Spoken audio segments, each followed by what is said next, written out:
Kaftan TV Yorùbá ṣàfojúsùn ayé tó rẹwà. Ẹ bá káàbọ̀ sórí ètò Ká Sálàyé ti ọjọ́rú ọjọ́ Wednesday ọjọ́ alálùbáríkà ọjọ́ kẹta nínú oṣù kẹta ọdún 2021. Lẹ́ẹ̀kan sí a ní pé ẹgbà nǹkan fìdílé kẹ́yìn náà fìdílé nǹkan nítorí pé a ti bọ́ ságbá ní ètò náà nìyẹn láì fi àkókò ṣòfò. Adéjọkẹ́ Bákàrè lórúkọ tèmi. Lẹ́ẹ̀kan sí ẹ káàbọ̀. Ọláìdé Olúwaṣeun Ìwí ní orúkọ tèmi. Adétóun Adébọ̀gún lórúkọ tèmi. Gẹ́gẹ́ bí ìṣe wa ní abala tabakọ máa ń bẹ̀rẹ̀ a máa ń gbé ṣe àgbéyẹ̀wò àwọn nǹkan tó ti ṣẹlẹ̀ ní tí ó jìnnà ní kòpẹ́kòpẹ́ kó tó di pé a bọ́ sí orí afẹ́fẹ́. Tẹ́ bá gbàgbé ní ọjọ́ ajé a sọ̀rọ̀ nípa COVAX 19 tó máa dé sí ìyẹn vaccine tí àwọn ilé-iṣẹ́ ààrẹ pàápàá jùlọ Ministry of Health tó fẹ́ tẹ́wọ́ gbà ní ọjọ́ Tuesday. Ní báyìí ó ti dé ṣùgbọ́n ohun tí a fẹ́ gbéyẹ̀wò nípa ẹ̀ ò ní àwọn tí ó ní ẹ̀tọ́ láti gbà ìyẹn ìpolongo bí wọ́n ṣe máa gbà tí ẹ bá gbàgbé lórí ètò níjọ́ náà pẹ̀lú àwọn àtàjọ ṣètò adárúkọ pé bí wọ́n ṣe máa tò ní títí wa òun làwa sọ ṣùgbọ́n bí ìjọba ṣe tò a fẹ́ pẹ̀kẹ́lù 4 million COVAX vaccine ló ti dé orílẹ̀-èdè Nàìjíríà ní ẹ̀ka ti àkópele alákọ̀ọ́kọ́ nínú pele 4 tí wọ́n náà fi ṣe ìrànlọ́wọ́ fún àwọn orílẹ̀-èdè ìlú adúláwọ̀ ní Áfíríkà.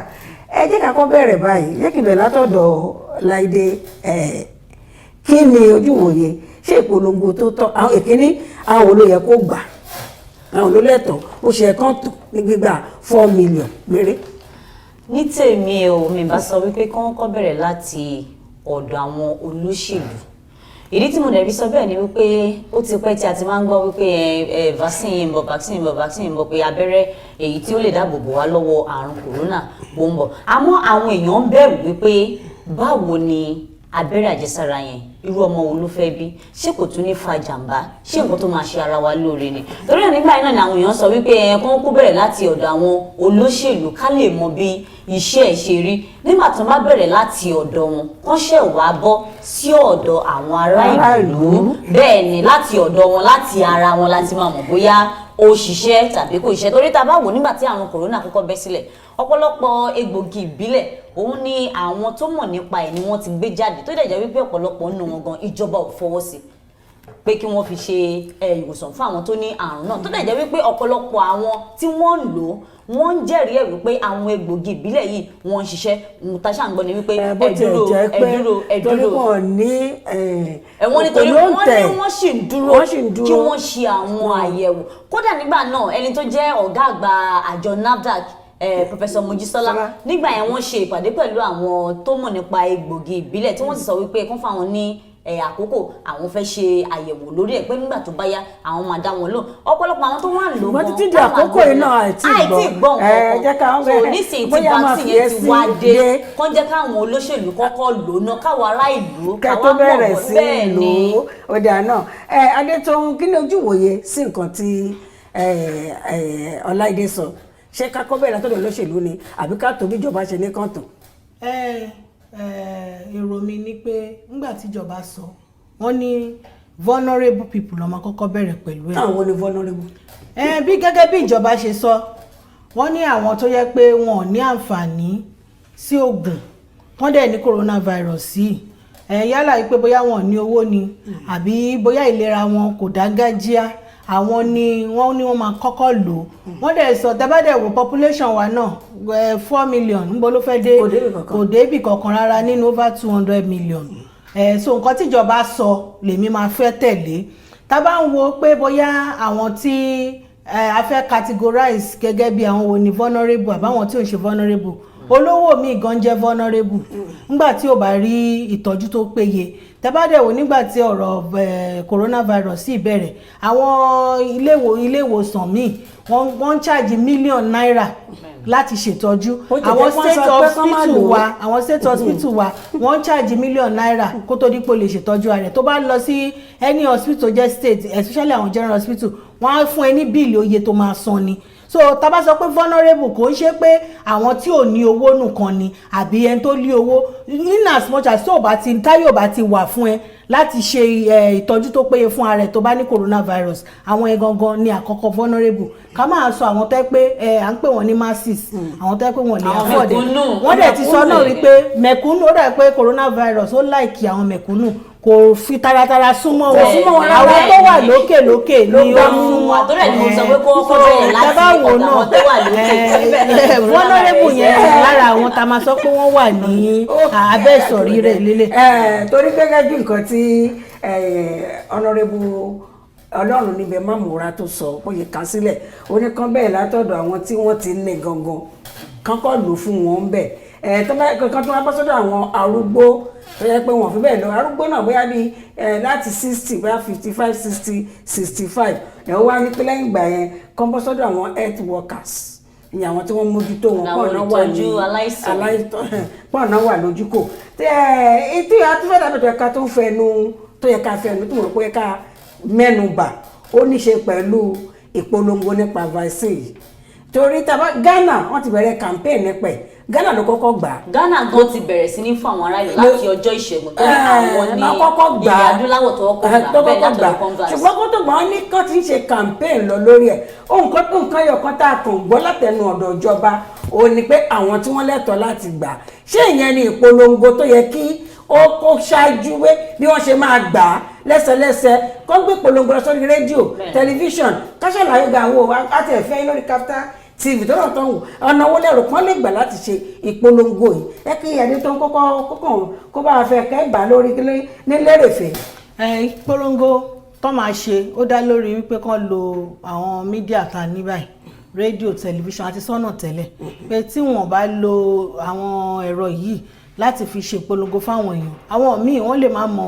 usefulness vaccine yìí gẹ́gẹ́ bí adẹ̀ ti ń sọ náà pé àwọn tó ti rí ìdàkejì vaccine yìí ó máa tira díẹ̀ fún wọn láti gbà á ṣùgbọ́n tí ìdánilẹ́kọ̀ọ́ lórí ìpolongo yẹn tó bá wà fáwọn èèyàn wọ́n lè ní ok àwọn atúraká àwọn àgbà bọ̀ ṣùgbọ́n jù bẹ́ẹ̀ lọ tí a bá lo mídíà láti ṣe ìpolongo kò lè sí nǹkan tí ó máa tẹ̀ àwọn ẹ̀ṣẹ̀ máa ní ìbẹ̀rù ìjayà gbogbo ẹ̀yìn máa wà bẹ́ẹ̀. pé àmọ́ bóyá tòótọ́ ni bóyá irọ́ ni ṣùgbọ́n òótọ́ ni o irọ́ ni o kankan wà tá a gbọ́dọ̀ ti fi jáfara lọ́wọ́ tá a wà orílẹ̀-èdè Nàìjíríà afẹ́ tó alẹ́ ní 200 million 4 million péré nìkan tí wọ́n gbé wá ìyẹn wà ní pé torí pati ní a gbé 4 million wá lára tá a ti sọ àwọn tó máa rí gbà kò lè kárí o 4 million yẹn ni mọ ìṣirò dáadáa ni bóyá 20% nàbí 10% ní 20%. wọ́n ti sọ náà tẹ́lẹ̀. ká má jà fara títí ohun tá a fi ń bomú àti ọwọ́ fífọ̀ social distancing náà ká sì máa ṣe torí pé ẹ ti gbà ìyàn míì pé torí pé ó ti dé ìyàn túmọ̀ sí pé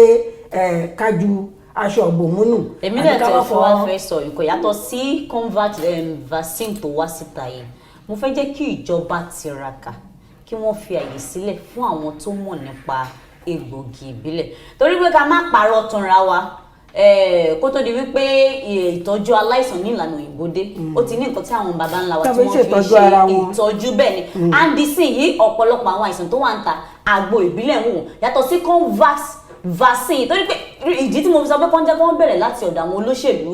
ìjayà wà ní ọkàn àwọn ará ìlú bóyá tí wọ́n bá wá ṣe ìpolongo tí wọ́n là wá lọ́yẹ̀ pé báyìí báyìí ni ó ṣe wá rí o bí ó wá lè jẹ́ kí àwọn èèyàn gbà ṣùgbọ́n yàtọ̀ sí yẹn kí wọ́n jẹ́ kí egbògi ìbílẹ̀ náà kó tún ṣe bẹ́ẹ̀ ni wọ́n gbà láàyè. wọ́n lè gbà láàyè láì jẹ́ pé wọ́n ṣe àyẹ̀wò tó tọ́ sí i. wọ́n ti ṣèpàdé pẹ̀lú àjọ NAFDAC so kí àjọ NAFDAC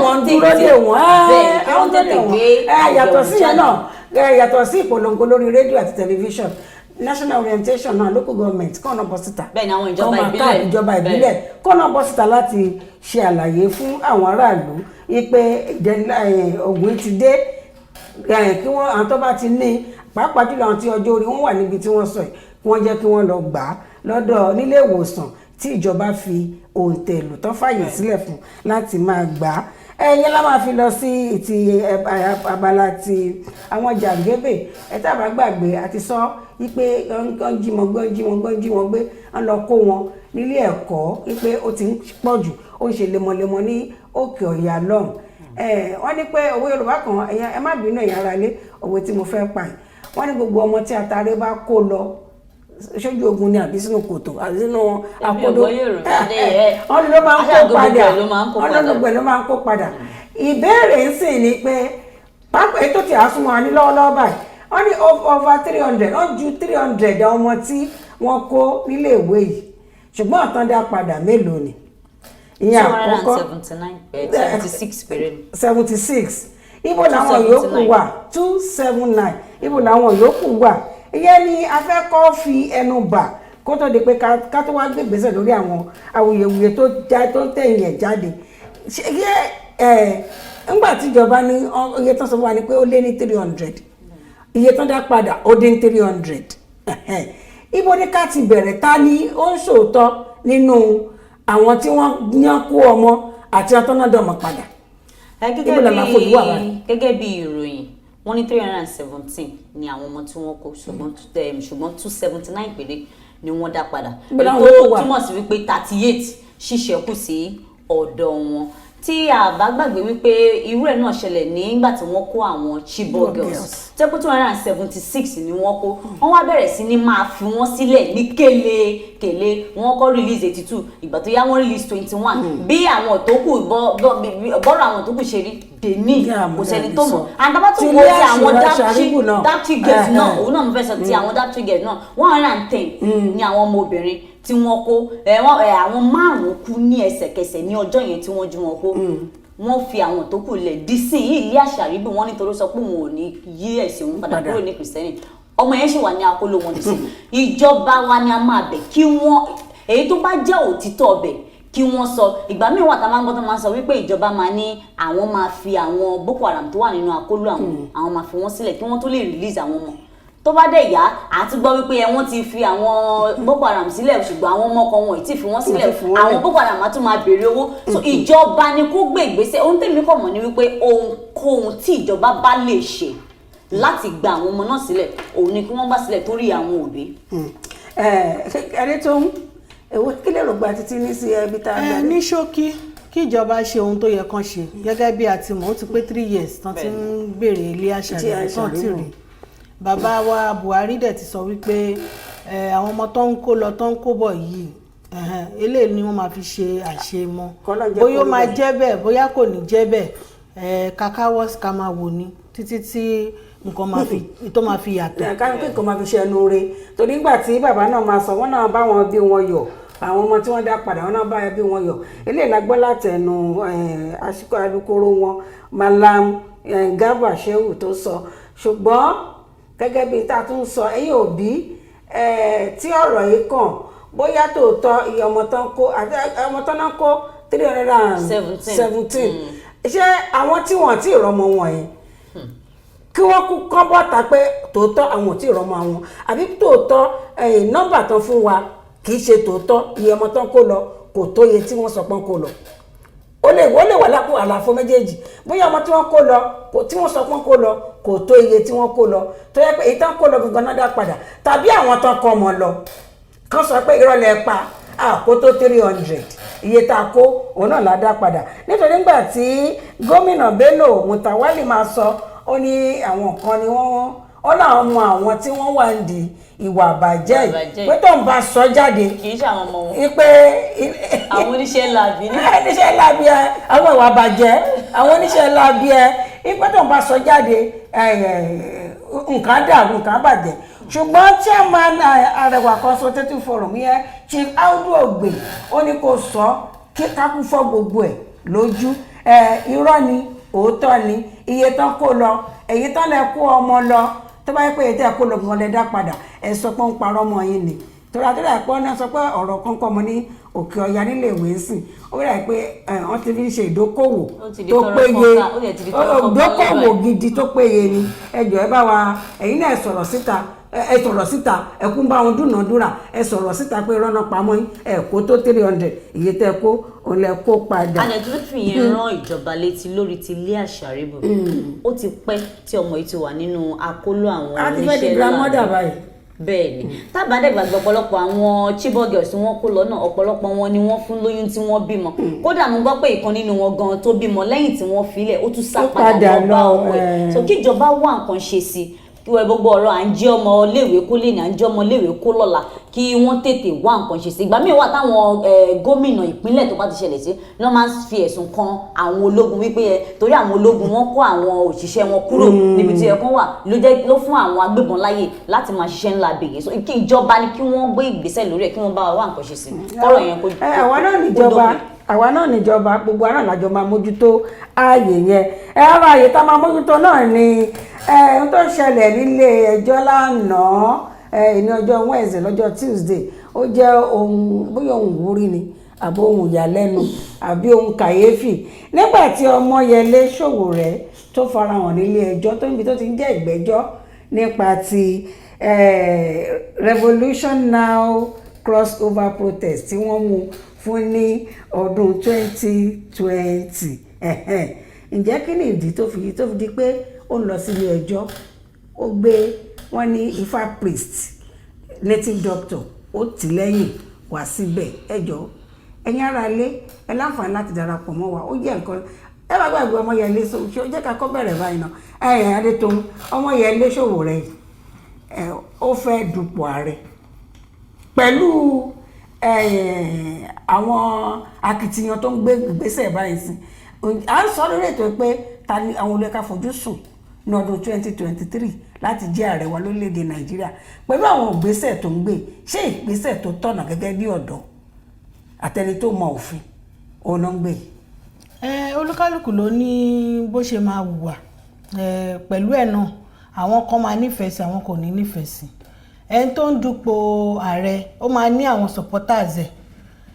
pẹ̀lú dẹ̀ ṣe máa ní àwọn supporters ẹ̀ ló máa ní àwọn tí ò gba nǹkan tó ń ṣe yìí. Òun ìkọ́kọ́ sọ pé ẹni tó olúkálùkù ló mọ ìwà tó ń wù. Mi ì lè sọ wípé ẹ̀tọ́ ni àbí kì í ṣe ẹ̀tọ́ torí pé tá bá wo human rights náà ó fàyè gbà ẹni tó bá ti ní adájọ́ ó fẹ́ lọ síwájú adájọ́ tó mú babaláwo dání ó máa ní nǹkan tó gbójúlé. Bẹ́ẹ̀ náà ni tabarẹ́ni tó fẹ́ lọ síwájú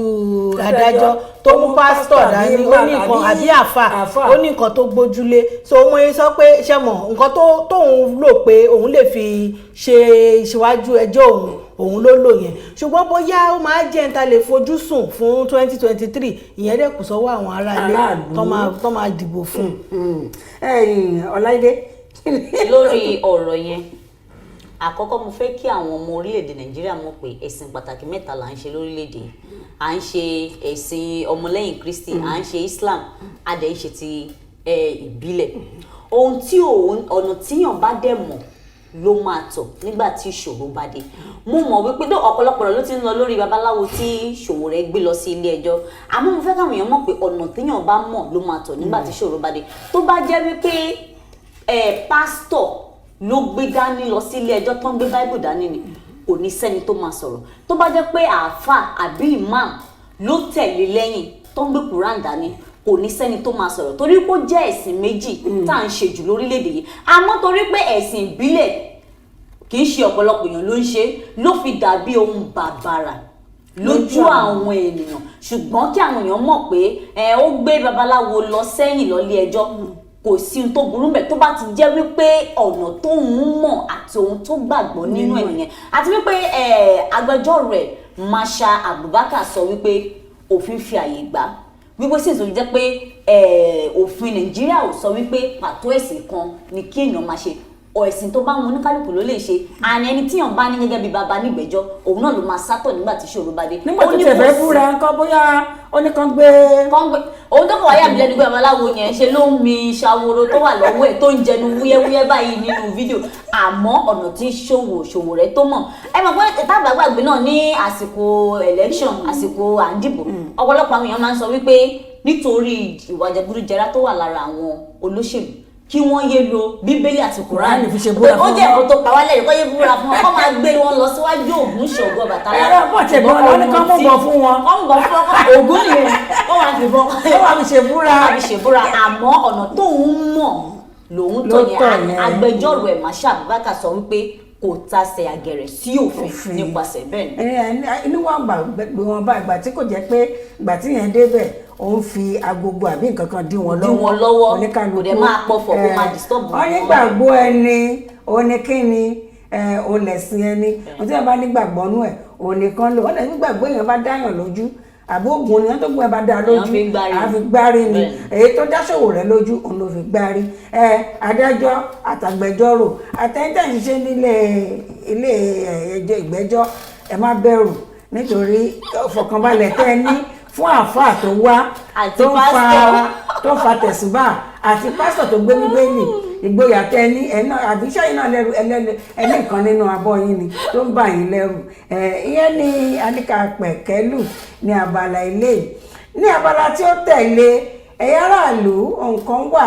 tó jẹ́ pé ó sì wà nílẹ̀ wọn tí ì ríyànjú sí i tá a bá wò ó látìgbà tá a ti gba òmìnira títí di àkókò tá a wà yìí àwọn kan wà tó jẹ́ pé ọ̀rẹ́ wa ni wọ́n ọ̀rẹ́ wa gidi òní wọ́n jẹ́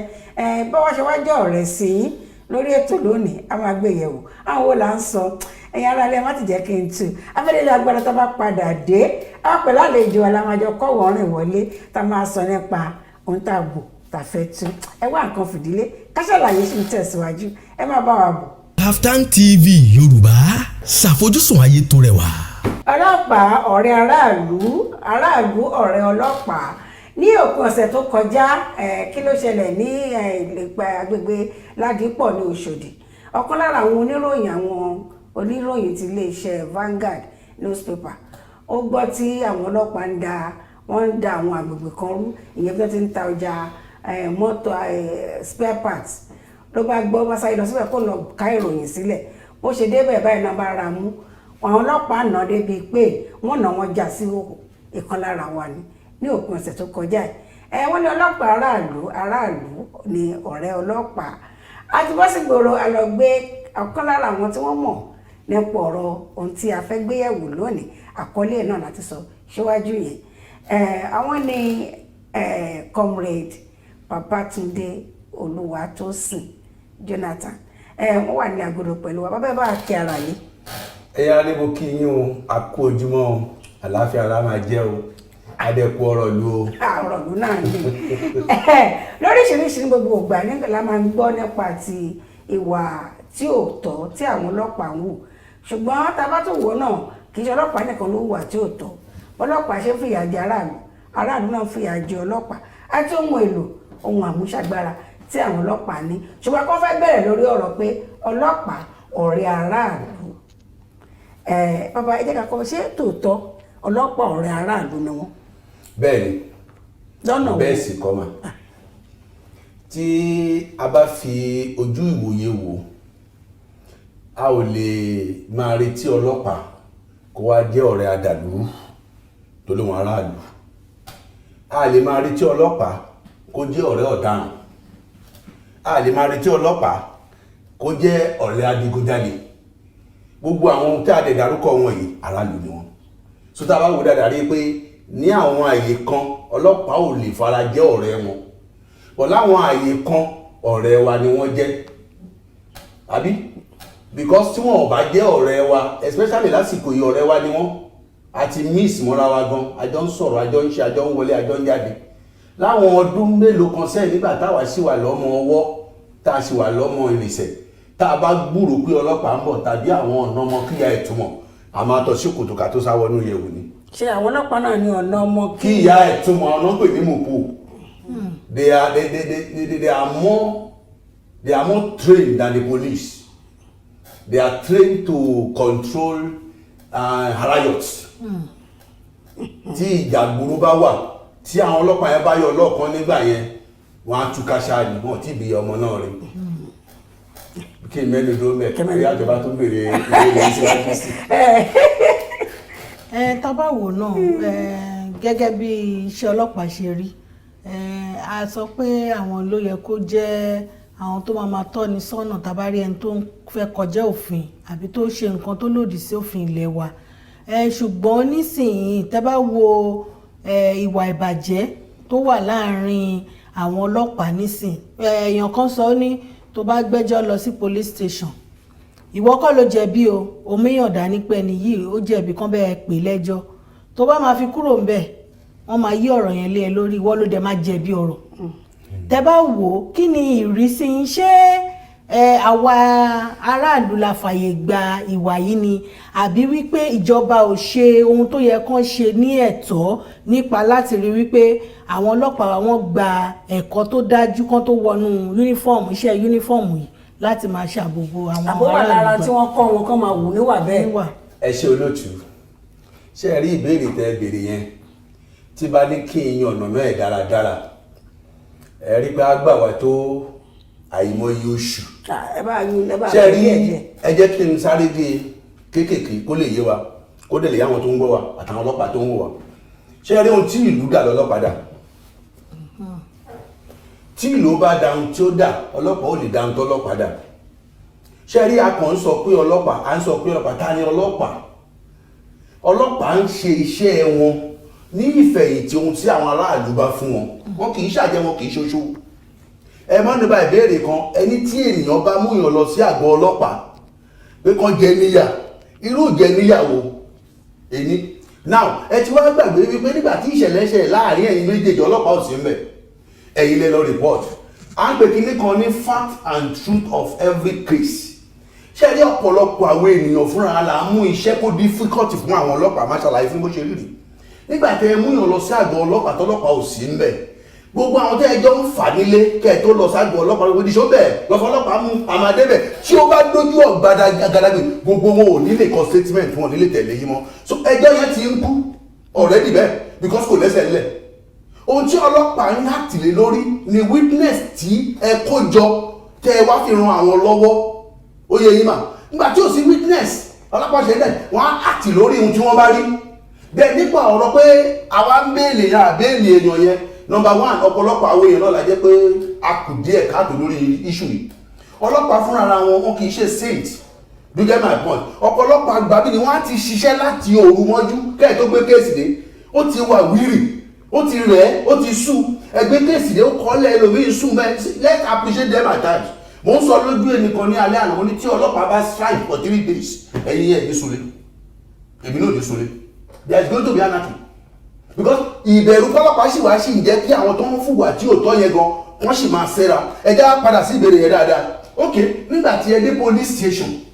tán ní kẹ́ ẹ present láti béèlì ẹni yẹn are you getting me ibi tí wọ́n tún ti mú èèyàn wá tó fẹ́ béèlì ẹ̀ tí wọ́n ti ń negotiate lọ jápọ̀ pọ̀pọ̀lọpọ̀ náà táwọn ẹgbẹ́ ìjẹ́ká fún wọn nìkan kọ́ máa dààmú wa àwọn aráàlú ní kan fún bẹ́ẹ̀ ni ẹyẹ tó máa kọ̀ rọ́pìlẹ̀ ọlọ́pàá pé wọ́n fi appreciate ẹ̀ pé ó kọ́ ṣáàjú appreciate yàtọ̀ a sì máa gbé àwọn area kan èèyàn appreciate èèyàn yàtọ̀ after tó bá ṣiṣẹ́ fún ẹ tó kéé bá láti ẹ̀ fúra káàdì o àrígẹ́tì mi ẹgbẹ́ ẹ̀rà paracetamol ẹgbẹ́ ẹ̀rà mọ́ọ̀tù ó yàtọ̀ bọ̀pọ̀lọpàá ń béèrè pé owó bẹ́ẹ̀lì dà you get my point ẹ̀dẹ̀ fún bí ọlọ́pàá kan tó ti lè béèrè lásìkò yìí tó bá béèrè ẹ jẹ́ kẹ́ni kan kò jẹ́ ọlọ́pàá ẹgbẹ́ fún mi ní receipt owó tó ní kí n sọ ẹ̀rẹ̀ bí wọ́n bẹ́ẹ̀lì ọ máa sọ pé bẹ́ẹ̀lì ọ̀fẹ́ ni ṣùgbọ́n àwọn kéèsì kan tó máa pé kan lọ sanwó. kò tí ì sí kéèsì náà lábẹ́ ọ̀run yìí bó ṣe tó wá ti dé bailable offence anybody can quote me bail is free and is going to be free forever but ohun tó ń fa rè sá. irú àwọn ẹ̀ṣẹ̀ wo ẹ̀sùn wo ni ó jẹ́ pé ó wà bailable wọ́n lè gbàlẹ̀ láì sanwó. ṣẹ́rí à ń pe àwọn ẹ̀ṣẹ̀ kan ní tó bá ti dé crime stage tí ọlọ́pàá ò bá ti parí ìwádìí ó ṣeéṣe kán dènà ẹni bail but àwọn civil cases èmi àti lágbájá jà torí ó jẹ mí lówó èmi àti lágbájá jà torí ó kọsẹ̀ lára it's just a civil case ẹni tó jẹ́ ló tó gbé lọ police station àyíkẹ́ tí ọlọ́pàá ò lè bẹ gbowó wọ́n bá ti ń di wípé gbàtẹ́ ń sin ra yín lówó yẹn ó gbá ẹ lójú ó gbá ẹ nímú ṣe ra yín léṣe ẹ̀jẹ̀ yọ ó ti ń bọ́ sí assault àyíkẹ́ tí mi tí ó bá tí ì sí yẹn ń bẹ ọlọ́pàá ò lè ṣe é lè fi wọ́n á sì béèlì ẹni yẹn tó bá béèrè owó béèlì lọ́wọ́ ọdún èèyàn bẹ́ẹ̀ yẹn ẹ ké sí gbàǹjarè ọlọ́pàá máa rí ìṣe. They are not morons. We have a decent police officers in our system now. Tẹ́ bá dẹ̀ mọ ẹ̀tọ́ yín lábẹ́ òfin wọ́n á rí ìṣe ẹni yẹn fún ẹni bẹ́ẹ̀ ẹ dẹ́ pèsè ìlú ṣùwọ́tí kí ni ṣùwọ́tí ẹni tó lè dúró tó lè máa mú wá táwọn bá because ẹni tó mú ẹ̀tùn máa fọlọ́pàá tó má rí ìṣe ẹ má gbàgbé lè competition kó gbé làbùdá kó ní mo mẹ́ni báyìí lọ́sẹ̀ náà filẹ̀ tó gbowó lọ́wọ́ ẹ o those are the problems we face in our society about police. ẹgbẹ́ tó ń parọ́ mọ́lọ́pàá. bẹ́ẹ̀ ni wọ́n tún parọ́ mọ́lọ́pàá a tún yí mọ́ wọn lọ́rùn wíwá sọ̀rọ̀ bá kọ́bọ̀ dẹ́ta bá dẹ̀ máa wo tó ń ṣẹlẹ̀ ní station wọn tó máa ń gbowó lẹ́tọ̀ọ́ ẹ̀ máa sọ fún yín ọ̀pọ̀lọpọ̀ bail bond wọ́n rà ní báyìí wọ́n máa rà gbogbo station tó wà lọ́gbọ̀n ọlọ́pàá wọn lẹ́bàá gbogbo ẹ̀ sí ṣe findings tẹ́mu pé mo wà nínú àwọn àjọ kan tá a máa ń fi mú fẹ́lẹ̀ bí ló ń ṣe àwọn ọlọ́pàá yìí kí ni ìṣòro wọn ó yà máa ń ṣe ayígẹ́tì mi kí ni àwọn ẹlẹ́wọ̀n kí ni ìṣòro tí àwọn ẹlẹ́wọ̀n náà máa ń ṣe so that the father gba ọ̀pọ̀lọpọ̀ wọn gbà bí tá a máa appreciate wọn kò wà ní jẹ́ pé wọ́n béèrè fún owó bẹ́ẹ̀ ìdámàgbé that is it. mo ti rí kéèsì kan tó jẹ́ pé ẹni yẹn ló gbé ẹjọ́ lọ with enough evidence wọ́n dẹ̀ gbowó lẹ́yìn wọ́n dá ẹni ẹlẹ́bi ẹni tó ṣẹ̀ gangan wọ́n filẹ̀ kó máa lọ kìdẹ́ ń ṣe èní ni ó ti máa ń ṣẹlẹ̀ bẹ́ẹ̀ tó jẹ́ pé ẹni tó yẹ kó jàre wọ́n máa jù sínú túbú bóyá ọlọ́run ló máa kó yọ òun ìsọ̀rọ̀ ìbéèrè yẹn tí ẹ láǹfààní láti darapọ̀ mọ́ wa ojú òpó tẹ máa gbàdọ́dọ̀ wa ní 0913-217-6826 tàbí 0811-583-0288 ní ṣókí tẹ́ bá ti pè wọlé ẹ yí ẹ̀rọ amóhùnmáwòrán yín sílẹ̀ etí ò gbéjì ká lè gbọ́ra wáyé ẹ lọ tààrà sí ìbéèrè yín tẹ́ bá pẹ́ ẹ fẹ́ fi kún tí à ń sọ ni ẹ má jẹ́ kó pẹ́ rárá láàárín 30 seconds kẹ́kẹ́ sọ ohun tí ẹ fẹ́ fi kún àfikún yín lórí tá à ń gbé yẹ̀wò ṣé ẹ fẹ́ bá wà. ẹ jẹ́ ìsáré dáhùn sí tó káwọn aráàlú bá tó ìwà pálapàla ẹ̀ gangan ni mo fẹ́ kẹ́ àdírẹ́sì. pálapàla kọ́lẹ̀ pé ẹ mọ̀ orí afẹ́fẹ́ la wà yìí ethics wà nínú iṣẹ́ yìí now èèyàn tó mú yàn lọ police station ẹ ló ní enough evidences kí ni enough evidences yẹn tó produce tẹ́fẹ́ allege báwọn ọlọ́pàá ò lẹ́tọ̀ọ́ láti release ẹni yẹn now ẹ sì gbà ó ṣeé ṣe kí èèyàn jẹ́ complainant kó dé police station kí wọ́n rí kéèsì yẹn bó ṣe rìn kó tó ló máa padà di accused no suspect àti àdàpọ̀ accused because you complain about somebody òun lọ sí police station kò túmọ̀ sí wípé o lè jàre bọ̀ immediately because àwọn èèyàn fúnra wa irọ́ ti kú wọn pọ̀ lọ́wọ́ àtàwọn fẹ́ present case níbo mo ti ní èèyàn tó jẹ́ pé. hello ó ti rí bẹ́tẹ̀ hello kí lorúkọ yín. jíde ló ń pè láti Mushin. hello ẹ bá tún gbìyànjú láti pè wọlé ẹ ṣé púpọ̀. ẹ jẹ́ ká fi àpẹẹrẹ sí bàbá olówó èyí tó ra ilẹ̀ níbi tí wọ́n ti talẹ̀ fún ìyọ̀kan tẹ́lẹ̀tẹ́lẹ̀ ẹni tí wọ́n talẹ̀ fún tẹ́lẹ̀tẹ́lẹ̀ kò ní dọ́kúmẹ̀ntì tó gbéye lọ́wọ́ kí wọ́n tó tà fún bàbá olówó wọ́n dórí site bàbá olówó ti ń ṣiṣẹ́ lọ àwọn wá lọ kó tọ́ọ̀gì wọ́n ti jẹ̀bi mẹ́rin àbí wọ́n lọ gbọ́ àwọn nǹkan tí wọ́n ti bá lọ sí àti wọ́n ti jẹ̀bi dáméjì nìyẹn ó yẹ ìsà ohun tó bá dẹ̀ pé dáméjì náà máa fi gbé wọn ní gbé wọn lórí ọ̀rọ̀ ọlẹ̀ wọn tàbí wọn ò tà ó dáméjì kan tó wà lórí ilẹ̀ ni kí a mọ̀ kó yàtọ̀ bẹ́ẹ̀ yẹn so evidences wo lẹ́nu yẹn produce tẹ́ fi mọ̀ yìí pé kò yẹ ká tó tì mọ́lé padà so you need to be very careful àti àgbà ń tẹ̀lé àwọn èèyàn lọ police station kọ́tù ọ̀pọ̀lọpọ̀ wọ́n máa mú yàn sí ọ̀nà mo rí kọ́lẹ́nu ìjọba ẹ̀ka yìí ẹni yẹn ló tẹ̀ tó ń bẹ̀ mí kó máa fún wọn lọ́wọ́ olótún bẹ̀ mí èmi tí mo lọ tí mo àpíà pé kí wọ́n rí iṣẹ́ police station olótún bẹ̀ bá fi fún wọn lọ́wọ́ ní àwọn wájú ẹ̀ lẹ́bàá ṣe ìfẹ́ yẹn ọwọ́ mi tó ló máa rubbish ní as a person tí ẹ bá máa padà wá ń jọ ìjọba tí wọ́n bá ti béèrè lọ́wọ́ wọ́n ti béèrè lọ́wọ́ tẹ́lẹ̀ tẹ́lẹ̀ tó lé kò mátà ó dẹ̀ ti rí èmi ó yẹ kó jẹ́ kí n gbọ́ tí wọ́n béèrè lọ́wọ́ òun. òun lèmi ṣe sọ fún yín pé àwọn ìwà àbàjẹ́ yẹn kì í ṣe pé bóyá aráàlú nìkan ọlọ́pàá gan fún ara ẹ̀ ń gba owó kì í ṣọ̀rọ̀ wípé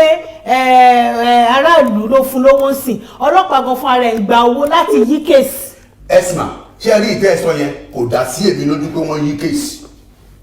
mi ò tí ì rí tí màá rẹ̀ tó lè fún mi ní evidences àti proof pé ṣe náà yí kéèsì mọ́ ń lọ́wọ́ àyíkẹ́tì mi níbi tí social media dé ní ìlú ìsà àà.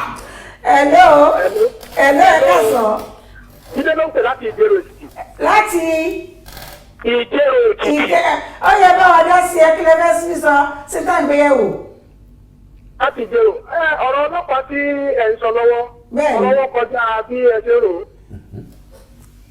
àgbà kọjá bí ẹ ṣe rò ó nítorí pé ọ̀rọ̀ wọn kọjá ohun tí a lè fẹnu sọ. àgbà yín. lórí ọ̀rọ̀ ọlọ́pàá.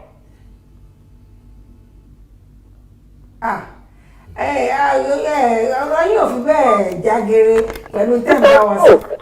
hello.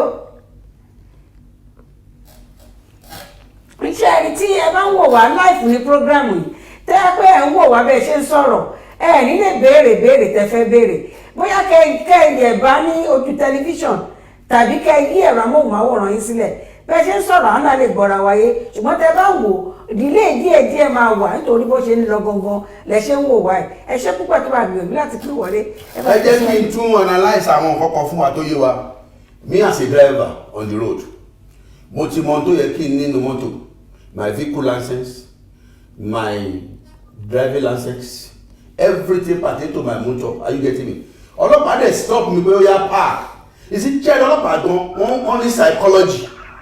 By the time tó ní kó park ṣé ní bó ṣe ṣe ó ti fi hàn ọ́ pé ẹni ó lẹ́bọ̀ lẹ́rù. Àti rámú ẹ̀sán mo fẹ́ fún ní kéèsì kan tó ṣẹlẹ̀ sí èmi tí mo jókòó yìí lẹ́gbẹ́ mo ṣe fún ọlọ́pàá ní kírẹ́dìtì $1 ìgbà mo ṣe ìlú àbíyètì èmi àtẹ̀gbọ́n mi ọgbọ́n mi wà lọ sórí à ń bọ̀ láti dẹ̀bọ̀ lórí àmúlọ́ba dẹ̀ stop wa wọ́n gba mọ́tò lọ́gbà gbóhùn ìní wa ọlọ́pàá mú wọn wọ́n dẹ̀ bàkan nú wọn ọmọ méjì eléwé láti lọ́gbà gbóhùn wa ṣé níbi ọlọ́pàá nìyẹn wọ́n ṣe wá gba owó lọ́wọ́ àwọn olè yẹn. Ẹgbẹ́ káàsán o. Ẹ kú sẹ́. Àwọn ènìyàn. Ọlọ́run bá tó. Àmín. Ọlọ́run bá tó Nàìjíríà. Àmín. Hello. Hello, à ń gbọ́ yín. Ọ̀rọ̀ àwọn ọlọ́pàá kọjá gbogbo iṣẹ́ ìfẹ́ ló pè di ìtú ẹlẹ́wẹ́rẹ́ ń fa. Ọlọ́run lè bá tó Nàìjíríà ni. Àmín. Ẹ ṣé púpọ̀. Lọ́wọ́ sànú wa. Àmín. Ọlọ́run ọlọ́pàá kọjá. Ìtọ́ ti dá àjù náà ni pé tí wọ́n mọ̀ sí ẹ̀wọ̀n bí iṣẹ́ ìgbẹ́ fún owó yẹn ń gbà kí wọ́n ṣiṣẹ́ wọn bó ṣe yẹ ká sí. Kí wọ́n mọ̀ gbẹ́bí fábà ni wọ́n mọ̀ gbá àdìfẹ́lẹ̀ jù. Ọlọ́run ràn wá lọ́wọ́. Àmín. Ẹ ṣé púpọ̀. Ẹ ṣé púpọ̀. Ẹni pé ń gbẹ̀bí fẹ́lẹ́ rẹ̀ ń gbẹ̀bí fún agbárí fẹ́lẹ́ bì. Ọlọ́pàá ò lè gbẹ́bí fálárì because wọn kì í ṣe ilé ẹjọ́. Wọ́n ń ṣe ilé ẹjọ́. Ohun tó ń ṣe àwọn èèyàn gọ́gọ́ rí tàbí sọ fún gbẹ́bí fálárì ọ̀pọ̀lọpọ̀ àlà ń bẹ̀rù láti lọ ilé ẹjọ́. Níbi ibẹ̀ yẹn tẹ́ni wọ́n ń gbé ẹ̀bí fálárì yẹn ẹ wo àwọn ensars ti issue ensars tó ṣẹlẹ̀ mo wà ní panel mo máa ń lọ dáadáa àtijọ́ lọ rí gan mo máa ń lọ dáadáa sí panel àwọn ẹ̀sùn tán fi kàn àwọn ọlọ́pàá kò ń ṣe wípé ẹnìkan ló sọ nǹkan tí èèyàn bá pàdé pẹ̀lú ọlọ́pàá ni àwọn èèyàn sọ ó ní àwọn tó dalẹ̀ yìí ti bá pàdé báwọn èèyàn ní ìbàdàn sí i. Ẹ bá sọ̀rọ̀ Hello, à ń gbọ́ yín káàsán. Mo fẹ́ sọ̀rọ̀ ní Kaftan TV ni mo fẹ́ dá sọ̀rọ̀. Ẹ ti wọlé sórí Kaftan TV ká ṣàlàyé. Ẹ yẹ ẹ̀rọ amóhùnmáwòrán yín lọ sílẹ̀. Tẹ́ ẹ bá fẹ́ dá sétò ẹ yí ẹ̀rọ amóhùnmáwòrán yín lọ sílẹ̀. Tẹ́ ẹ bá yín lọ sílẹ̀ à lè gbọ́ra wáyé rárá. Ẹ lè fẹ́ gbọ́ra yín kẹ́tù fẹ́ sọ̀rọ̀ kò ṣeé ṣe. Ẹ bá tẹ̀síwájú. ẹ sọ̀rọ̀ nípa ọ̀rọ̀ ti EndSARS. EndSARS ṣé ẹni gbogbo alamọ̀ pé kí ní ẹ kò sẹ́ni tí kò bá lójijì kò dẹ̀ sẹ́ni tó dùn mọ́ nínú ẹ̀sìmà ẹ ká sọ òtítọ́ náà tẹ́ ẹ bá ní ẹ̀gbọ́n àṣọ ọlọ́pàá tèmi náà ní ẹ̀gbọ́n àṣọ ọlọ́pàá lápẹ́ tí ń lọ polisi náà dáadáa ẹni pọ̀pọ̀lọpọ̀ àwọn kéèsì kan làwọn náà máa yọwọ́ kú ńbẹ̀ torí pé wọ́n ti fàmílì àbẹ́ni tó ní kí ẹni tó jẹ́ neutral person it's just like court of law are you getting me ṣé ní àwa fúnra ara wa la bá ọlọ́pàá jẹ́ I will keep on saying it because ọlọ́pàá dìde láti inú ilé kan àbí kì í ṣe ta ló ti wá ọlọ́pàá dìde láti family kan tó fi lọ join ó dẹ̀ máa padà rìpọ́tù sílé ó dẹ̀ rí àwọn ẹgbẹ́ ó dẹ̀ nílò family meeting are you getting me what are we saying what have we done as a person láti correct ẹni tó jí ọmọ tiwa nínú ilé tiwa ó lọ church kan ó wà mọ́ṣáláṣí kan àbí now ẹ jẹ́ kí n sọ ọkọ fún yín ọ̀rọ̀ ọlọ́pàá kì í ṣe dá lè correct in just a day tàbí miracle number one ó wà lọ́wọ́ federal government because àwọn gangan ni wọ́n ń ṣojú ẹ̀ tí ọlọ́pàá bá wọṣọ lẹ́nìí Buhari ló wọ̀ sọ́nù àbí kó jẹ́ pé state government yìí tó wà ló wọ̀ sọ́nù yẹn are you getting me so ó ti di aṣẹ má ṣe é nà kì í ṣe kò ṣe é nà ó ń tẹ̀lé fi hàn ní òfin àti rí ẹni tó ti pò súkèsè lájọ pé wọ́n torí ẹ̀ wọ́n fàyàn ọlọ́pàá náà are you getting me but ọ̀pọ̀lọpọ̀ wa a ò ní enough witnesses wọn kì í fẹ́ ṣe abánidá wọ́n ní kí ìbánilóde ìbánidébé ṣe lámà ebi bẹ́ẹ̀ ló sì ṣe yẹn they can pursue the case to some logical conclusion ọ̀rọ̀ ẹ̀sà tẹ́sán iná àwọn kan ṣàgbàdá lẹ́bẹ̀ àbí ṣé gbọ́nà dálẹ́ bíbẹ̀. ọ̀dà náà nípa ọ̀rọ̀ ti ọlọ́pàá lẹ́bi o kò lẹ́bi o ṣé pẹ̀lú ẹ̀sọ́ọ̀sì ẹni pé odidi kò ṣeé nà tó bá wọ aṣọ torí kó ti wọṣọ sọ́run ní ìpele lẹ́yìn àwọn kan tó wá ń dá ọlọ́pàá gan tó láti láwọn ọlọ́pàá mi tó yẹ pé nígbà rúgbà EndSARS ọmọ ọlọ́pàá mi tí wọ́n nà tó ló yẹ pé àwọn ọlọ́pàá ẹ̀hónú wọn ìgbónára pé wọ́n ti fìyà jẹ àwọn kan àwọn ọlọ́pàá tí àwọn èèyàn wá lọ nà yìí ṣé gẹ́gẹ́ bẹ́ẹ̀ ẹbí kan náà ti jáde ǹjẹ́ ọ̀nà tó tọ́ ni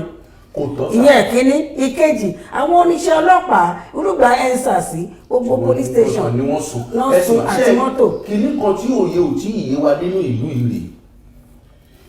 police station tá a sún ṣé bàbá ọlọ́pàá yẹn ló ní property Nàìjíríà ni ń mú owó tí ẹ̀yin fi san tax tán yọnu tèmi ni wọ́n fi kọ́ mọ́tò tá a jó ṣé mọ́tò ọlọ́pàá yẹn la personal car it's our property. Mo rí èèyàn kan bìkan wọ́n ń lọ mú jíjà wọ́n fi ń wú títì nítorí pé wọ́n ń protest ẹ̀sà ṣé wọ́n tó ní vote another month ẹ̀ fọ́ọ̀sì gómìnà sórí owó yẹn ẹ̀sà gbogbo nǹkan kan ló yẹ ká change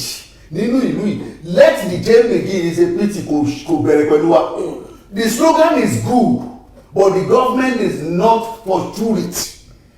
the change must begin with us tó bá bẹ̀rẹ̀ láti inú wa tó dé inú ilé tó dé inú ìjọ àrùn ọlọ́pàá mo sì láwọn ọlọ́pàá jẹ́ pé wọn already àti gba bribe no matter the case you bring to them they will still stand on their leg àwọn ní àwọn DPO kan tí kéèsì bá ti rú tó wá ti dàbẹ̀ ní kó fẹ́ fún ọ ní wàhálà yìí wọ́n ní pé complainant yẹn bẹ̀rẹ̀ sí ṣọ́ wọn lọ́wọ́ ó ń ṣọ́ wọn lẹ́sẹ̀ wọ́n á ti sí court because àwọn complainant náà burú débi wípé wọ́n máa rò wípé ẹ ti gbowó lọ́wọ́ suspect wọ́n á máa ṣọ́ ọlọ́pàá wọn ní dẹ́kun ṣiṣẹ́ ibi tọ́lọ́pàá ti ń ṣiṣẹ́ wọ́n máa sọ̀rọ̀ sí wọn wọn ò ní dẹ́kun ṣe investigation that's the problem lọ́dà mú ń gbé ọlọ́pàá bọ̀ lóhun tí mo rí tí mo mọ̀ ní mo ń sọ ọ́dà. Hello sir ẹ káàsán à ń gbọ́ yẹn sílé ẹ̀lò ẹ̀fọ́lẹ́ sórí káṣílẹ̀ ẹ káàsán. ẹ̀kọ́ ìjùmọ̀ Sunday ló ń sọ̀rọ̀ láti orílẹ̀-èdè Congo. láti owó dé. orílẹ̀-èdè Congo. orílẹ̀-èdè Congo Togo kí ni ìbéèrè yìí.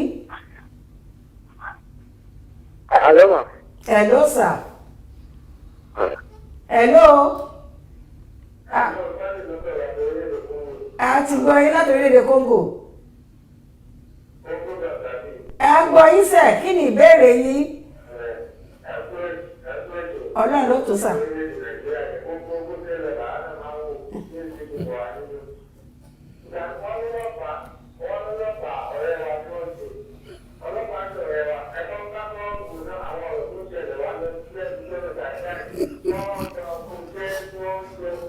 Àwọn èèyàn tí a fi rí ìgbàgbọ́ àwọn ẹgbẹ́ àwọn mú dáwọ́ mú ọ báyìí dé police station àwọn mú ọ títí sí àwọn police station mí nígbàdàn ní káàkiri bẹ́ẹ̀ tó bá tó kó mẹ́ báyìí wọ́n ti rí ọ̀padà láàrin ẹni tó pààyàn ẹni tó sẹ́yìn lájà tó mú mú gbé police station ẹni tó rí padà níta láàrin tẹ̀sán náà ṣé ọlọ́pàá ti tẹ̀ kó jẹ́ kó ṣe bẹ̀rẹ̀. Ẹ ṣé púpọ̀. Ẹ ṣé púpọ̀. Ìkẹ́tọ̀ yẹ kí wọ́n ṣe òfin tí ó ń wá ní ìgbìmọ̀jẹ́ tó fi ọ̀dọ̀ ọlọ́pàá mọ́ òfin wá látòkè. Ìkẹ́tà àwọn tó gbé wọn síbẹ̀ bá ní kí wọ́n ṣe yìí. Nínú tó bá ní alágbára ní ọ̀fẹ́ ṣe ìrẹ̀sán nítorí ọ̀fẹ́ hùwà gidi. Àwọn tó wà lókè náà gbàgbọ́ wẹ́ lọ́rùn tó o bá ti mọ̀ pé ẹnu jẹ kò tí ì ríṣẹ́ ní epo mò ní epo àkíyé jẹ́yìn. Àbẹ́lẹ̀ wà látòkè lẹ́sẹ̀rẹ̀ ìjà ọjọ́ náà. Ẹ ṣé púpọ̀ bàbá wa a máa rí yín bá àwọn ti dájọ́ lọ́lọ́pọ̀ ìṣọ̀rẹ́ wa rárá nígbà táwọn ìṣọ̀rẹ́ wa. ẹ̀bùn jẹ́ kó sọ̀rọ̀ ẹ̀ ọ̀n pè kiri kan ní aggression wọ́n ti stock certain things. nípa ọlọ́pàá. tí ìkọ̀kọ̀ bá ṣẹlẹ̀ náà bá ṣe ń wí yìí ọlọ́pàá lẹ́sìn máa lọ report fún àbí ọlọ́pàá kọ́. Irú wọn bá sọ̀rọ̀ sí tí wà náà bá ṣẹlẹ̀ irú wọn náà máa kọ́ lọ ó lè wẹ̀ lára tó lọ dáná. ẹ̀sìn tó bá ń ṣọ̀rẹ́ wa àwọn náà ló sì máa ṣe ọ́dìlẹ̀ fáwọn bàbá ẹlò àti yẹlò mi. ṣíṣe rí ohun tá ń gbé yẹ̀wò yìí ọ̀rọ̀ tó wúwo díẹ̀ ni tó lè pé kí àwa gbogbo wa á pé a ṣe ló yẹ kán sì pé conference gan lórí ọ̀rọ̀ ọlọ́pàá tó fi máa fún wọn ẹ̀sà. Somebody who is working for 7 days 24 hours for 7 days tẹ́ bá mọ̀ tán pé ní station guard tójú ẹ̀ rí ẹ̀ mọ̀ pé kì í ṣe wàsá so ọ̀pọ̀lọpọ̀ ohun tí wọ́n ti ẹ̀ ń rí gẹ́gẹ́ bí sálárì sí ohun tí àwọn kan ń rí ó kéré kí ni iṣẹ́ tí sẹ́nétọ̀ ń ṣe kí ni iṣẹ́ tí rẹ́ẹ̀pù ń ṣe sí ọlọ́pàá ọ̀rọ̀jọ́ mi àwọn olófọ́ gbà yànga ọlọ́pàá àbíṣe tó ṣe èmi lẹ́kọ̀ọ́ tí ẹ̀ stop kọlọ́pàá yẹn máa protect àwọn senators yẹn mọ́ kọ́ máa lọ mú civil defence àbàwọn NGOs tọ́lọ́pàá ọba ń ṣọ̀rẹ́ aráàlú kọ́ jẹ́ kọ́ máa lọ fúrílẹ̀ wọn kọ́ máa rìn bó ṣe wù wọn kọ́ máa wo tá a ṣẹlẹ̀ ọlọ́pàá ń protect wa they are our friends they see war tó bá ṣe pálapàla ń gbà mí wọ́n á tún ro wọ́n á tún rìn bẹ́ẹ̀ lọ́dà human being. bẹ́ẹ̀ ṣe ń sọ èsì ó rà pé ẹgbẹ́ kan lẹ fi sí. ẹgbẹ́ kankan. ẹgbẹ́ kan lẹ fi sí. orí ta bá sọ̀rọ̀ patriotism àti àwọn ọlọ́pàá tó ń hùwà kíwà kò bójú mu rárá. no ẹni sùúrù ṣe àpọ́ngbà tí mo kọ́ bẹ̀rẹ̀ mo ní wọ́n na oníròyìn lórí pé lẹ́nu iṣẹ́ wọ́n bẹ̀rẹ̀ sí náà wọ́n oríṣiríṣi lẹ́wọ̀ fẹ́ di kàdí wọn nà. mọ̀dí tí èmi ò fi máa ń sọ ọ̀rọ̀ tójú mi ò bá tó now oníwèé ìròyìn tí wọ́n nà mo sọ kí nípa ọlọ́pàá bá dára ọlọ́pàá act lórí àwọn certain behaviours now èmi mọ̀ yín for example tọ́lọ́pàá bá dára yín dúró see is another thing kọ́lọ́pàá dára yín ló pé why are you stopping me don't you know that I'm a pressman look at that statement. no matter what under any circumstances ọlọ́pàá ò ní right láti lọ journalist wọ́n ti ń pè mí pé ọlọ́pàá ò ní right láti lọ civilian not talk of a media person kò sí lábẹ́ òfin rárá ìṣẹ̀lẹ̀ ṣe ìwà tó dáa. ibi tó ti ń wọ ilé ẹgbẹ́ ọ́fíìsì ẹ̀ ni ó wá lọ ẹgbẹ́ ọ́fíìsì ẹ̀ kì í ṣe ọ́fíìsì ẹ̀. not that the company is working for send him or her there. no reporter ti máa lọ sí as a journalist any information ti máa rí máa kọ́. but you gather it with wisdom. gbọ́dọ̀ tó fẹ́ ó identify rẹ̀. wọ́n ló identify rẹ̀. ẹgbẹ́ tí kó fi ọgbọ́n ṣe kó máa sẹ̀mí ẹ̀ nù. sàmì mi agree lórí yín rárá lórí yẹn. ẹni sùúrù ní ẹ̀yin ara lẹ má bínú. ọlọ́pàá ò lẹ́sẹ̀ láti mú ọ̀gbìn. ẹ̀yin àǹfààní láti gba ìpè kankan mọ́ ẹ má bínú ẹ bá wa tẹ ìbéèrè yín tàbí ìmọ̀ràn tẹ ní fún ọlọ́pàá ẹ bá wa ṣe àtẹ̀jíṣẹ́ ẹ bá wa tẹ àlàáfàá láti gbà kankan mọ́ ẹ má bínú ẹ lè tẹ àtẹ̀jíṣẹ́ yìí sí 0905 701 2081 lẹ́ẹ̀kan sí ní àǹfààní láti gba ìpè kankan mọ́ ẹ má bínú sà ẹ má bínú títí ọjọ́ mẹ́jọ ọjọ́ Friday ṣùgbọ́n kó tó di àkókò náà ìbéèrè yín tàbí ohun tí ẹ fẹ́ sọ ẹ bá wa tẹ àtẹ̀jíṣẹ́ sí 0905 701 2081 tàbí nọ́mbà tá à ń fi ṣe àtẹ̀jíṣẹ́ lórí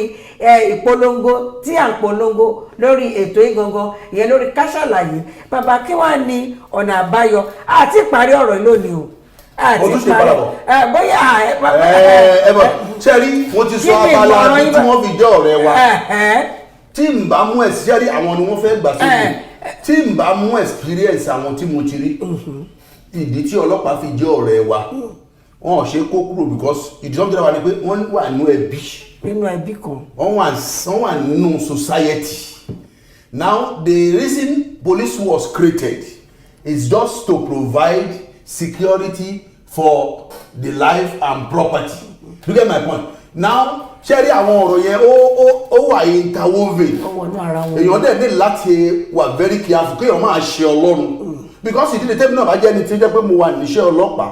ẹ má gbàgbé pé aṣọ lásán ni mo wọ̀ ẹran ara mi ń bẹ̀rẹ̀. ó sì wà ń bẹ́ẹ̀ kí wọ́n ní lákòótán ètò yìí sí ẹ ṣe máa padà wá ṣùgbọ́n níbi tẹ̀tò sí tá a sọ lẹ́nìí ẹjọ́ ká fẹ́ẹ́ gbóná sí nìkan. eléyìí tí mò ń sọ ni wípé a nílò káwa náà padà ẹ lọ́lọ́pàá lọ́rẹ̀ mo lọ́lọ́pàá lọ́rẹ̀ are you getting me let our life influence them do you get my point because check number one tá a bá dẹ̀ ní dé station wọ́n bá béèrè bribe tàbí wọ́n béèrè bail money lọ́wọ́ yín ẹjẹ́ àwọn ajàfẹ́tọ̀ọ́ ọmọnìyàn náà pọ̀ ń gbòòrò ẹjẹ́ á ké sí wọn ẹjẹ́ á expose ní ọlọ́pàá bẹ́ẹ̀ èmi ò tẹ́ ẹ̀kọ́ ọlọ́pàá kan sì lè ṣe é láìka wà ó tán máa béèrè lọ́wọ́ ó tán lè béèrè rí wọ́n lè pèsè ẹni pé ara tìbí ní ara nígbà yìí ló wọ́n lè béèrè pé ẹ fẹ́ lọ iṣẹ́ ó ṣe nǹkan ní àwọn àgbẹ̀tọ̀ ó ṣẹlẹ̀ sí mi mo fẹ́ lọ wòyàn ní ọ̀hún mi ìmọ̀ pọ́n tiẹ̀ mẹ́rin nígbà tí mo lọ láti ẹnu stíríìtì tó wọ pàǹtí kí n kúbà kan dárúkọ láti ẹnu stíríìtì tó wọ pàǹtí náà ti sọ fún mi pé mo gbọ́dọ̀ sanwó kí n tó wọ bíúdìn tí pàǹtí gangan wà láti ẹnu gate street. ẹ̀yin ò ṣe wá sọ fún wọn pé ẹ fún mi nírètí ti owó kan. wọ́n ní bí ìbá pé kí n padà tí báwọn pé kínní tòótọ́ òpin ọ̀sẹ̀ ni weekend ni wọ́n ní pé mo gbọ́dọ̀ fáwọn ní nǹkan bẹ́ẹ̀ lẹ́yìn ìgbà tí mo tún dé inú bẹ̀ gangan wọ́n ní mo gbọ́dọ̀ fi owó sílẹ̀ tí kì í bá ṣe ọlọ́ọ̀ mọ́nímọ́ní mọ̀yànmọ̀yàn tí ì bá ṣe ọlá wọn ni ọ̀rọ̀ tí mo bá lọ yìí kó tó dijọ́ ti máa padà lọ àwọn èèyàn ti dìde ìyẹn kínní ẹ̀dẹ̀ àwọn editors guide náà wọ́n ti tọ́ tì mí lẹ́yìn tó àmọ́ gbóṣùbà fún DC wọn ti pàǹtí yẹn bó ṣe rí ẹsẹ̀kẹsẹ̀ ló àtẹ́ǹdì sí mi ẹni tó wà ní ẹjọ́ gan lóhùn ò mọ́ àgbà tó lọ pe ẹni yẹn wá ìrírí tèmi èmi ò lè sọ pé ọlọ́pàá èèyàn gidi ni wọ́n ní ìrírí tèmi ṣùgbọ́n tiwa kọ́ ni ká dá wọn lẹ́jọ́ abala kan la sọ lónìí ó dá mi nípa yàrá àlù ẹ̀yin náà lóríṣiríṣi ìrírí tẹ́ ẹ fẹ́ ká mọ̀ tẹ́ ẹ fẹ́ ká sọ ká ṣàlàyé la pé ètò ẹ kàn sí wa nílé iṣẹ́ wa Kaftan TV Yorùbá lórí ètò ká ṣàlàyé a máa ń fi nọ́mbà hàn lójú gbogbo ẹ̀rọ amóhùnmáwòrán wa bẹ́ẹ̀ ṣe ń wò báyìí ẹ tẹ àtẹ̀jíṣẹ́ yín síbẹ̀ tàbí ìbéèrè tẹ́ bá ní a máa kà á lè máa tún gbé àwọn èèyàn tó tún ní òye nípa tá a gbéyàwó lónìí a máa tún bàbá wa sì máa padà wá àwọn tí ó lè jẹ́ oṣù mẹ́ta mẹ́rin sígbà tá a wà wọ́n sì máa padà wá àdéhùn bá lọ lórí ètò ká ṣàlàyé fún ti òní ọjọ́rú àtúntẹ̀tò yìí máa wáyé lọ́la bákan náà ní déédéé aago kan náà láàrin aago 12 sí aago kan tàbí aago kan kọjá ẹ darapọ̀ mọ́ wa ẹ lọ sórí gbogbo ẹ̀rọ alátagbà wa pátápátá ẹ fẹ́ràn wa ẹ tún tẹ̀lé wa àwa náà fẹ́ràn yẹn máa tẹ̀lé yín ẹ má gbàgbé ọjọ́ Friday Thank God Friday ń bọ̀ ní ọjọ́ ajé à ń gbé pákéjì kan bọ̀ fún gbogbo àwa obìnrin ní ọjọ́ Friday a máa nà yẹn sórí afẹ́fẹ́ fún yín títí ọjọ́ Friday tá a máa pàdé ó dìgbà kan náà. Kaftan TV Yorùbá ṣàfojúsùn ayé tó rẹwà.